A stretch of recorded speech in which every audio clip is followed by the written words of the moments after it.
Hi hello കൂട്ടുകാരെ, ചെമ്പനീർ പൂവിൻ്റെ ഇന്നത്തെ എപ്പിസോഡ് വിശേഷങ്ങളിലേക്ക് എല്ലാവർക്കും സ്വാഗതം. രേവതിയെയും സച്ചിയെയും ആന്റണിക്ക് ഒറ്റുകൊടുത്ത ചതിയനായ ശരത്തിനെ കാണിച്ചുകൊണ്ടാണ് ഇന്നത്തെ എപ്പിസോഡ് ആരംഭിക്കുന്നത്. കൈവയ്യാതെ കളക്ഷന് പോകേണ്ട ആവശ്യമില്ലായിരുന്നു എന്ന് ആന്റണി പറയുമ്പോൾ അത് സാരമില്ല, വീട്ടിലിരുന്ന് മടുത്തത് കൊണ്ടാണ് കളക്ഷൻ ഇറങ്ങിയത് എന്ന് ശരത്ത് പറയുന്നു. മദ്യപിച്ചു കൊണ്ടിരുന്ന ആന്റണിയോട് എനിക്കും കൂടെ 2 ഒഴിക്കാൻ ശരത്ത് പറയുന്നു. മദ്യപിച്ച് വീട്ടിൽ ചെന്നാൽ പ്രശ്നമാവില്ലേ എന്ന് ആന്റണി ശരത്തിനോട് ചോദിക്കുന്നു. ഇന്ന് പ്രശ്നമുണ്ടാക്കാൻ ആരും വീട്ടിലില്ല എന്നും സച്ചിക്ക് 500 മാലയുടെ ഓർഡർ ലഭിച്ചതുകൊണ്ട് അവരെ സഹായിക്കുന്നതിന് വേണ്ടി ദേവു രേവതിയുടെ വീട്ടിലേക്ക് പോയിരിക്കുകയാണ്. അമ്മയ്ക്ക് ഞാൻ മദ്യപിച്ചുകൊണ്ട് ചെന്നാൽ മനസ്സിലാക്കാൻ പറ്റത്തില്ല, അതുകൊണ്ട് 2 അടിച്ചിട്ടിന്ന് വീട്ടിൽ പോകാമെന്ന് ശരത്ത് ആന്റണിയോട് പറയുന്നു.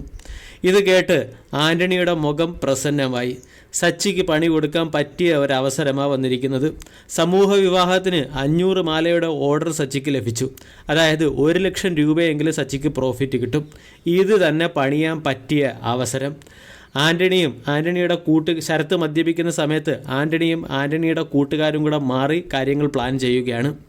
എങ്ങനെയെങ്കിലും മാല സമൂഹ കല്യാണ സമയത്ത്, സമൂഹ വിവാഹ സമയത്ത് അവിടെ എത്താതിരുന്നാൽ രാഷ്ട്രീയക്കാർ തന്നെ സച്ചിയെ വകവരുത്തിക്കൊള്ളും.